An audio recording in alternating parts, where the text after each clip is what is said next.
I think the big thing is I just want to win titles now. I'm at that point where I'm like, right, I want to win, something solid, a title of some sort. But we've spoken about the Commonwealth title, which would be good. And then obviously with that, then we can sort of go for bigger things off of the back of it. So I think that'd be the first hurdle to get over, some sort of like Commonwealth title. And then our channel posts regular interviews from female professional boxers from all around the world, as well as videos from press conferences and fight predictions. If you want to see more videos like that, hit subscribe. Asha from Women's Fight News, and today I'm joined by Lauren Parker. Lauren, how are you? I'm very well, thank you. Good. Thanks for giving up your time. I know you're busy. No worries, anytime. I want to start by saying congratulations, because I know you've signed recently with Unified Promotions. I know, yeah, thank you. Quite a big thing for me, really. Unified Promotions is a new thing. And for me to be a part of that and to be the beginning of that, for me, is quite special. And what they're about and everything, I hope they're going to be able to give me the opportunities that I feel that I'd really quite like and that I've worked hard for. It's really good to be a part of that. Yeah, when I first heard of it, I was lucky enough to interview Susanna. I was just desperate to find out what it was all about, and I love the whole concept of it. I think not only I know they're honing in on women's boxing in particular, but I think the whole purpose of it, and obviously you're going to be on a platform as well. Obviously they've got a TV deal. Exactly, yeah. I think I watched a video of Susanna before, and she was saying, obviously, like, you've got the top end, the athletes at the top, the elite level, the Katie Taylors, that sort of people. And then you've got like the grassroots sort of, or the girls just sort of coming through, and that bit in between, there's no platform for those women. And I think that is what Unified Promotions are sort of looking to do. To be a part of that with a TV deal as well is brilliant. Don't get me wrong, it's quite nerve-wracking and stuff, but you work hard for these sort of things, and that's the ultimate goal, really, to be able to showcase what you're about as an athlete. And I think that's what they're looking to do. So it's exciting.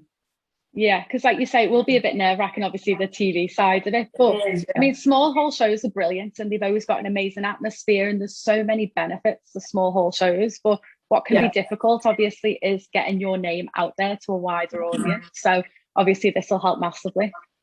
Oh yeah, massively. I mean, I think everything now, it's all done on social media, isn't it? It's about building that profile for yourself. And, if you've not got that, or you're not very good at social media, you can easily get lost in the background. And I think there's so many good athletes out there, that you've probably never even heard of. And it's always focused on the main ones that are on the TV, that sort of thing. But really, there's loads of musicians, there's loads of people out there of all different crafts. It's so good at what they do, but they never get a look in. I think with this, it's really going to help build my profile, and hopefully a lot of other women's as well, the more that they build as a promotional company. Yeah, definitely. Do you have any fights lined up with them?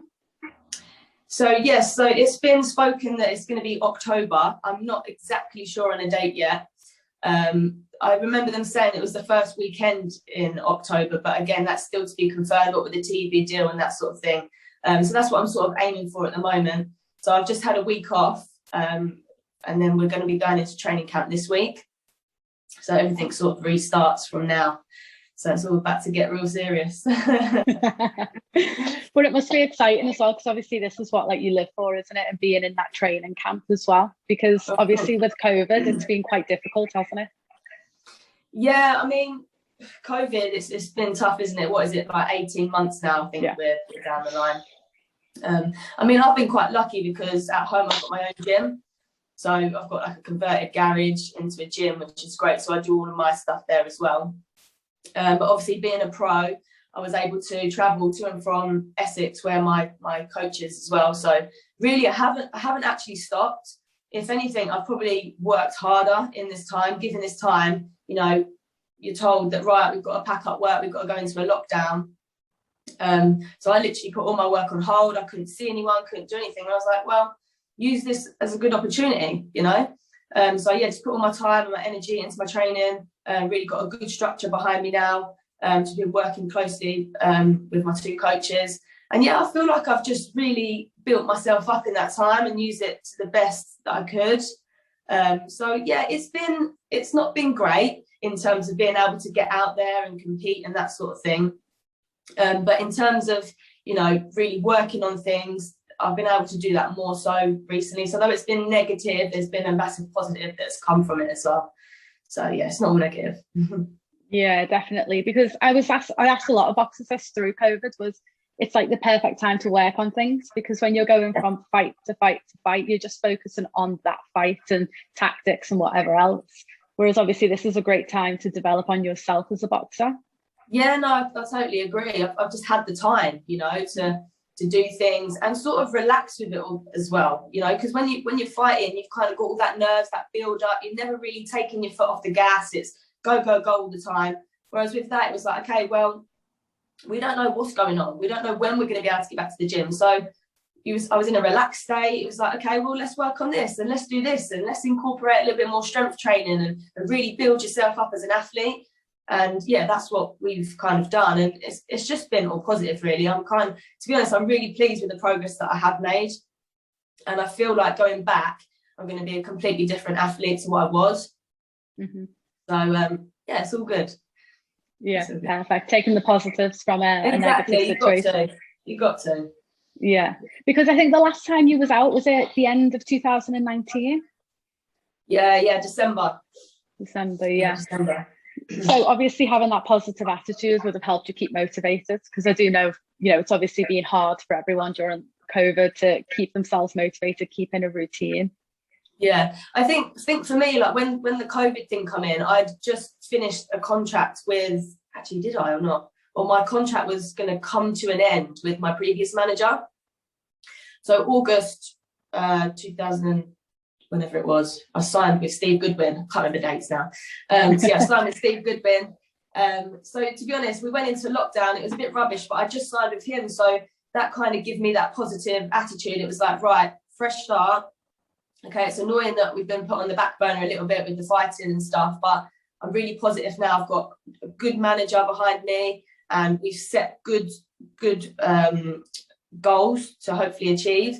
And yeah, I think that put me in a good positive mindset as well, but knowing going forward that the future's going to look bright and he's going to create these opportunities for me, which obviously he has done, getting in contact and sealing this deal with Unified, which is great. So yeah. It's great. It's good things have come. This is good. Yeah, exactly. Did you have any opportunities to fight during the time when everything was behind closed doors? So yes, I did get a couple that come up, which were Matchroom based shows. But to be honest, I take my career very seriously. I've been doing this for over 10 years now, you know, and I've always wanted to push myself on. I wanted to get the best out of myself. I'm not just doing this part-time just for a bit of fun. It's like I really want to succeed and do well. So when I got those opportunities come through, they were kind of opportunities going in more as a B fighter, bringing that fighter in for that girl that was on that show who they want to build that profile for. And that's great for that girl, but I want to be going in with the best opportunity. I want to be going in with a full fight camp, you know, knowing that I'm ready and that I've got the best chance of getting that win. You know, I don't want to go in on 1 week, 2 week notice. For me, that's not good enough, you know, because I want to be aiming high and succeeding. And especially going on, say, like a Matchroom show, it's televised, you're out there in front of everyone. You know, it's my neck on the line, really. And I want to be making sure that I go out there completely comfortable, confident, that sort of thing. So we didn't take those opportunities. I sort of jumped at them. I was like, got on the phone to my coach. I was like, what do you think? Straight on the phone to my manager. And it was an instant no. It was like, no, Lauren, that's not the best opportunity for you right now. So that's something that I've had to learn as we've gone along. Don't rush in. Things have to be right for me, really. And you take opportunities at the right times. So that's something that I'm learning. But yeah, so I got actually 2 Matchroom shows. I think one was actually with Ramla Ali. Okay. And I think the other one was for Ellie Scottney, actually. Okay. And don't get me wrong, like, I'd get in there with both them girls. It doesn't bother me. With a full fight camp, I'm confident, you know, but equally as well, like these girls are heavier than me. I'm a super fly. Yeah. You know, so these are sitting super bantamweight. So it's a big thing. I would get in there, but it's probably not the right matchup. But equally, the one with Ellie Scottney, I was away for the weekend, and some guy messaged me and he was like, "Oh, do you want it?" And I was like, "Well, no, because I'm currently away, and you want me to box in 2 days' time." I was like, "Don't take me for a fool. Like, I'm in this properly. I don't just take fights on that short notice that quickly. You know, we're doing things properly." So again, that one got shut down, but it was probably for the right reasons. A heavier girl, you know, more experience, obviously. And I just, it wasn't the right thing to do at that time. So we're just going to build it up gradually. I believe in my manager. You know, he's got the plan set out, and my new promoter, they've got it all planned out for me. So whatever they say goes, really. And if they say, "Yep, do it," well, then I'm there. Yeah. And I think it shows having the right people around you is so important, because, like you say, as a boxer, you just want to be in the ring. And obviously, you know, having the opportunity to fight on Matchroom, typically people will go, "Oh, I'd jump at that." But like you say, it's not really, I mean, 2 days notice, it just becomes silly, really, doesn't it? Just quite disrespectful, I think, at times as well. I agree. Yeah, it's disrespectful. And it kind of makes me feel then you obviously don't know much about me, which is fine because, you know, I'm still building myself. But, you know, like I said, I do take myself seriously. I do have good trainers behind me. I do train extremely hard. And it's not just doing it for a bit of fun or just to make some money. It's not about that for me. It's about I do want to build myself up, and I want to succeed in it. I've been doing it long enough now, and, you know, I've put a lot on the line for it. So, yeah, when it's short notice like that, it's no good. Don't get me wrong, I jumped at the opportunity instantly, natural instinct. I was like, "Yeah, put me on it." Then it was like, actually, no, that's probably not the best thing. And it's all about learning. So I'm still learning, you know. Just take it bit by bit. Yeah, because I think on those two fights, I think Beck Connolly ended up jumping in, because I know she'd done the Ramla Ali at like very, very short notice. I think that was about 2 days. Yeah, and it doesn't become enjoyable to watch, because I mean, God love Beck, like she came in, it was very last minute. I think she practically had to starve to make the catch weight, and it becomes unenjoyable to watch, because obviously that fighter isn't ready, which, you know, it's no fault of their own. You know, it's clear to see as well. I mean, don't get me wrong, Beck's a nice girl. I've never met her personally or anything like that, but she comes across as a really nice person. She loves the sport and stuff. But, you know, taking it on that notice, you're not setting yourself up in a good position, you know. I don't know. Yeah, it's just not something that I want to do personally. I think it's like you said before, it's disrespectful. And it kind of shows. If you've not had the notice, you're just gonna end up making yourself look a little bit silly. And I don't want to do that. Yeah, you know, especially with so many people watching on Matchroom shows as well. Oh God, don't, you know, it's right out there by doing that. So but fair play to Beck taking it on 2 days' notice. That's good. And, you know, Ramla, she's a good girl, good background. You know, just been to the Olympics. You know, so she's not a pushover or anything like that. You know, you look at that fight, and, you know, for me, I'd be like, no, I want to go in there knowing I'm going to win that. You know, with 2 days, I might not. And for me, that doesn't sit well. But so fair play to Beck doing it. Take my hat off to her. Yeah. I think it's each to their own, isn't it? However you want your career to pan out. And I always say fair play to Beck, because she will step in at last minute. I think she's always quite happy to do that now. Yeah. So it's done good. So what weight will you be fighting at? Is it fly, super fly? So it's going to be super fly. Previously, I have boxed mainly as an amateur at flyweight, which is like 51 kilo. But to be honest, I feel that's too low. Trying to get the weight down to that is really scraping it, and it becomes a bit of a struggle. And you know, I do like my food, as we all do, but having to cut down that much is a little bit, it's not good for me mentally as well. So I think I walk around naturally around about bantamweight, so 54 kilo. So I think the super fly division would be the best for me. So we're gonna campaign at that. Do you have your eyes on anyone in the division? To be honest, the division itself is quite scarce. There's not many people in there, to be quite fair. So have I got my eyes on anyone? Not really at this moment. I mean, we're shy of just 2 years out of the ring now. So it's probably going to feel like I'm going in for a debut again when I do get in there. So I just want to, you know, put my trust in my manager. You get me a good opponent, you know, build me up again, get the confidence back, get rid of the ring rust, and then we can start picking out names and sort of picking people out. But right now, I wouldn't say, no, I've not really got my eyes on anyone at the moment. But yeah, as time goes on and I get that first bout back out of the way, then we can start looking at who's right. We're going to pick this one, that one, and go from there, I'd say. Yeah, I think ring rust has been kind of forgotten about. We've seen a lot of fighters come in and they haven't fought in like 12 months, 18 months. They come in and they take quite a decent fight, and we're seeing big fighters lose because I think it's underestimated. Like ring rust is like a real thing. Yeah, it really is. Even if you spar, if you've not sparred for a while, you know, and you get in there and it's like, oh, rusty, all your timing's out, everything's out. I've done a lot of sparring in over the past 18 months, and however long it's been, I've been consistent every week, kept that up. So I'm hoping that when I do go back, it's more of a mental game more than anything. I feel like I'm going to be ring rusty, when in the real world, I'm probably not. I don't know. We'll see. The day will tell. But yeah, I hope with all the work that I've put in, that it's gonna feel a lot better than what it used to be, if you know what I mean. Yeah, definitely. What are your like long-term goals in boxing? What level are you wanting to get to? So the goalpost changes all the time. Like, I didn't even think that I'd be a boxer, to be quite honest. When I first started out, like as a kid, shy kid, never even thought I'd box. So I think as the time has gone on, the goalpost always changes. It's like, right, you want to be, you know, I want to win an ABA title. Then I want to potentially go to the Olympics or be picked by TGB. Then it's right, you're a pro. It's like, okay, well, what opportunities for me now? I think the big thing is I just want to win titles now. I'm at that point where I'm like, right, I want to win, you know, something solid, you know, a title of some sort. But we've spoken about the Commonwealth title, which would be good. And then obviously with that, then we can sort of go for bigger things off of the back of it. So I think, yeah, that'd be the first hurdle to get over, some sort of like Commonwealth title. And then, yeah, go bigger, the goalpost change again. Then it's, okay, let's go for a world title, let's do it.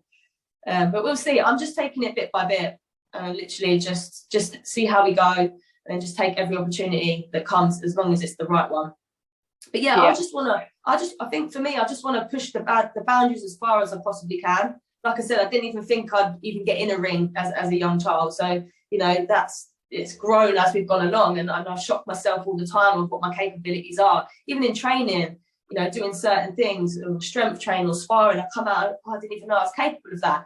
Okay, we've now pushed the boundary a little bit further. Yeah. How far can we push it? And I think that's just the ultimate thing. How far can I push it? You know, if the opportunity comes up, then I'll give it a go and do my best. Yeah, perfect mindset as well. You said you didn't even think you'd be in the ring when you were younger. So what age did you take boxing up?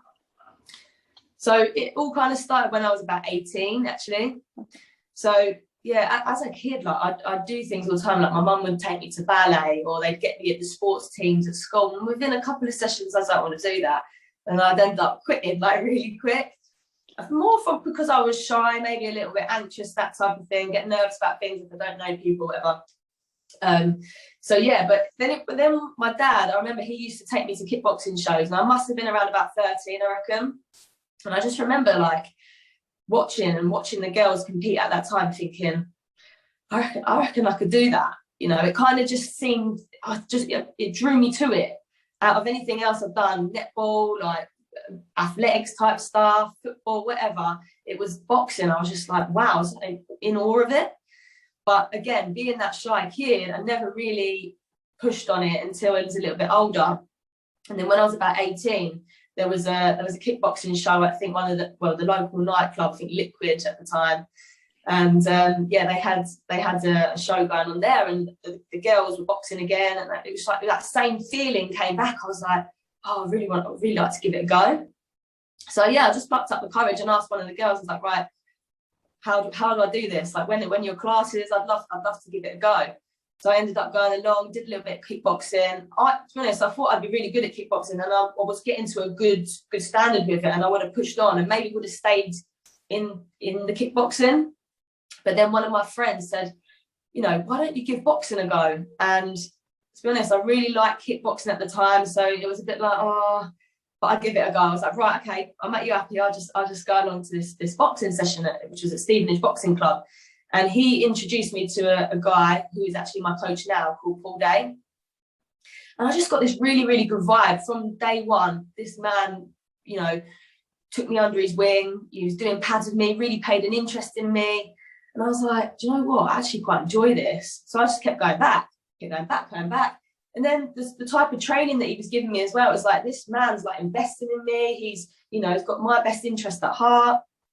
And it just kept drawing me back, to be honest. And then I started realizing, okay, there's more opportunities in boxing than there is in kickboxing. You can go into this championship and do that box cup, and you know, you can then get selected by the England team, the GB team. And I was like, I think I like this, like, more. There's more opportunities here. So I think that's what kind of stuck me in there. And then having the whole team around me, my coach Paul Webber, he come along, I think 2 or 3 years into my amateur career, and we just gelled like so well as a team. And I think that's the ultimate. You've got to be really happy with your surrounding and who's around you, and that's what keeps you stable. And I think, yeah, that's what's kept me going the whole time as well. Obviously the passion for the boxing, obviously, and just the way they push me and believe in me. And yeah, it's good, because I'm naturally a nervous, shy kind of person. I'm not afraid to admit it. I am like that, but they do bring the best out of me, and they make me confident, and they make me believe that what I can achieve and that sort of thing. So yeah, that's what kept me in it. So yeah, I'm stuck with boxing, stuck with it. So you've made the right decision. Yeah, I believe so. Because anything else, I literally used to give it up as a kid. I'd be in it for a couple of sessions and I'm done. But boxing, I don't know what it is about boxing, but I'm stuck. So I've dedicated my life to it. I think as well, it's so important having the right people around you. Like, it makes such a difference. Oh, massively. And, you know, having that trust with the people that are around you. And also, like my coaches, they've done it. So Paul Day was an ex-professional fighter. I trust him. What he tells me, I trust. And then you've got Paul Webber, who was a high-level swimmer. He was into bodybuilding as well. So he's competed on high stages, that sort of thing. So and gone through the training himself. You know, so I do really trust what they tell me, what they, you know, because they've been through it themselves. And I think that's really important. Mm-hmm. And also we get on as well. You know, we're a good bunch. We have jokes, we have laughs, and you know, I'm on the phone to them all the time, chats, and you know, I think you become like a little family unit, and it's good. You know, and it keeps me wanting to go back all the time. Yeah. Oh, that's brilliant. So you said that you're going to be starting camp this week. So what does like a day in camp look for you? Oh, okay. So, do you want me to go through like the whole structure? I won't say too much, because I don't like to give too much away. Go on. Okay, so I've got a new structure. So it's new, so I'm just trying off the top of my head. So Mondays, so like today, we do like a strength and conditioning type thing, CrossFit kind of based. So I'll do that sort of afternoon, and then in the evening will be boxing specifics. And then Tuesday morning is just a short, sharp sort of sprint session. Doesn't take too long, probably maximum like half an hour.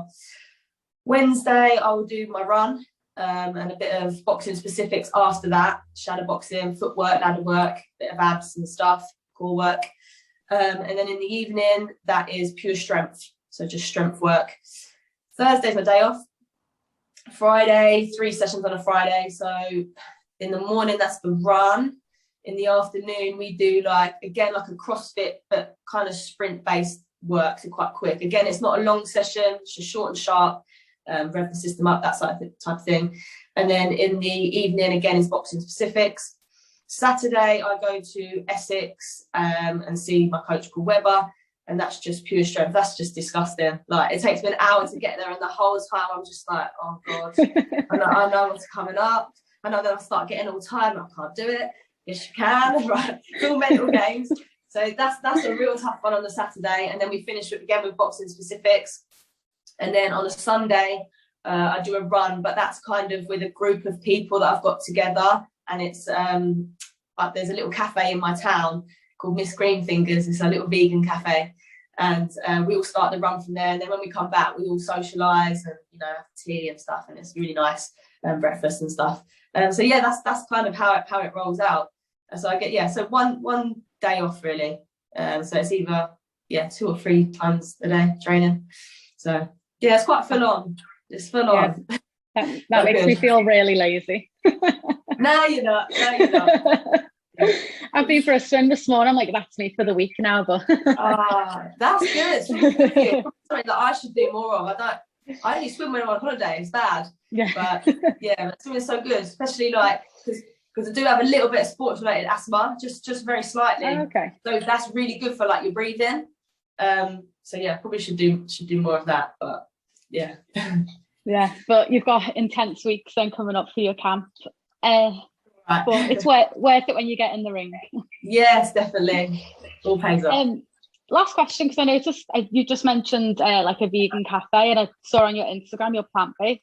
And yes. I always find this quite fascinating. It's always a bit of a debate at the minute with athletes becoming plant-based and things like that. Have you always been, or have you recently changed? So I was actually trying to work it out the other day. I think now I've followed a plant-based diet for 5 years, just over. Okay. Yeah. Yeah. So it all kind of started really when my brother that got me into it.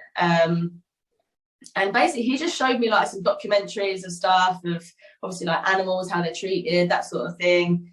And I just remember like it was like an 1.5-hour video, like documentary, and I just sat and cried. And I was like, I just can't contribute to that anymore. Mm-hmm. Do you know what I mean? So yeah, to be honest, at the start it was like, oh my god, how am I going to do it? Like I've lived on chicken all my life and protein and this sort of, I don't know, it just kind of didn't really sit with me to start with, but I was determined I was going to make this work. So I give it a go, literally chucked everything out, went to the shop, bought a whole load of new shopping and stuff, didn't even really know what I was doing and what I was going to cook. I was just like, go with it.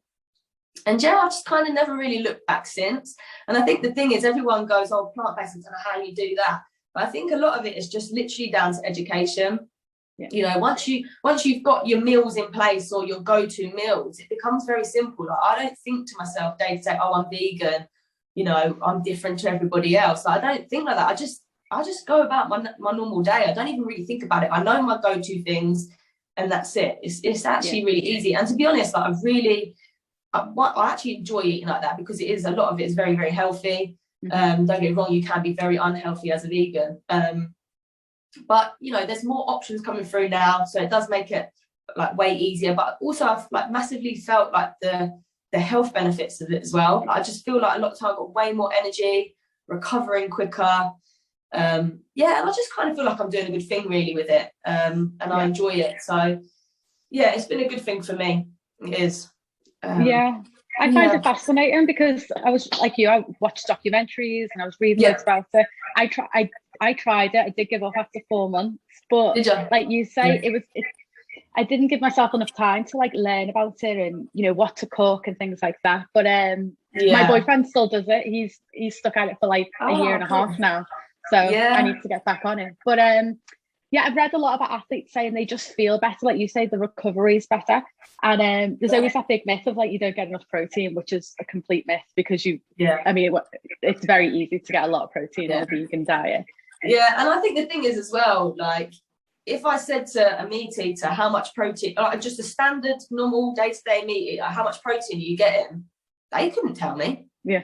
I mean, they wouldn't have a clue how much protein they're getting in. In fact, they're probably having way too much. And that's the thing, isn't it? Or, you know, it's where are you going to get your nutrients? Well, you live off of, I'm just saying, chicken nuggets or whatever. So where's your vegetables? I know people that don't even eat vegetables. So what about all the vitamins you're lacking? Do you know what I mean? So yeah, I don't know. It's easy. I think what you said, you need to know your go-tos, and there is a lot more out there now. Like you'll see adverts on TV. You know, you go in the supermarket, they've got their own aisle for it now. And it's just so much easier to live that diet. Like when I first started out, it's like, oh my God, what am I going to eat? I'd go abroad and I'd be like, right, well, chips for me. You know, that's all that there would be. But, you know, I'm determined to follow it out because I'm like, right, it's a week's holiday, just get over it, just do your best that you can do and then come back and then you're back on it again. But yeah, I think now is really easy. It's really easy. There's so much choice out there now. Even if you go to a restaurant, they've got like 3 or 4 vegan options now. So Yeah, I love it. I do personally love it, and I enjoy it, finding out new things. Like my range of what I would eat now is completely different to what I would have before. Like I'd eat bland food, no sauces or anything on it. Whereas now I'm like, right, yeah, I'll give it a go. I'll try that because I can't be fussy. I'm just gonna eat what I can. But yeah, I like it. I would recommend it to everyone. I don't want to be preachy about it because you get a lot of people that are, but I'm happy to talk about it if somebody asks me about it. And I'm happy to give advice and how I feel with it, that sort of thing. But yeah, I definitely feel, like even down to my training, like I'm stronger than I've ever been in my training, and I've hit crazy new PBs that I've literally shocked myself. And I'm like, well, I wasn't doing that on the meat diet, and I'm not saying it is purely just because I've gone to plant-based, but I'm trying to say that just because you are a plant-based athlete or person doesn't mean you can't gain strength, gain muscle, do you know what I mean? Yeah. I think there's a lot of benefits from it, and I do like the health side of things as well. Obviously for the animals, but the health benefits are incredible. So I would recommend it to anyone. Yeah. You've inspired me. I'm going to have to give it another go. Give it a go. Lauren, thanks so much for your time, and best of luck in your training camp. And can't wait for your fight to be announced as well. Yeah, I'm super excited. Yeah, it'd be good. Can I just give my sponsors a shout out? Yeah, of course. So we've got JCParker Installations, we've got Mitchell Parker, who is a music producer who helps with like my ring walk music, that sort of thing. We've got Miss Green Fingers, which is a little vegan cafe in my hometown, Letchworth. And Look Logos, who do my printing. They're based in Stevenage. So my fight t-shirts, they'll sort those for me. And also Kelly Woodhams, who is a graphic designer who does all my website design, is in charge of that, who's been a massive help for me. But yeah, thank you to those. Amazing. We'll put them in the description as well if people want to have a look at any of the social medias as well. Fantastic. Well, thank you for having me on. No worries. Thank you. Yeah. Thanks so much. Cool. And best of luck in your camp. Thank you very much. Cheers. Thanks for watching. If you like this video, make sure you give it a thumbs up, and don't forget to subscribe to the channel, ready for new content dropping all the time.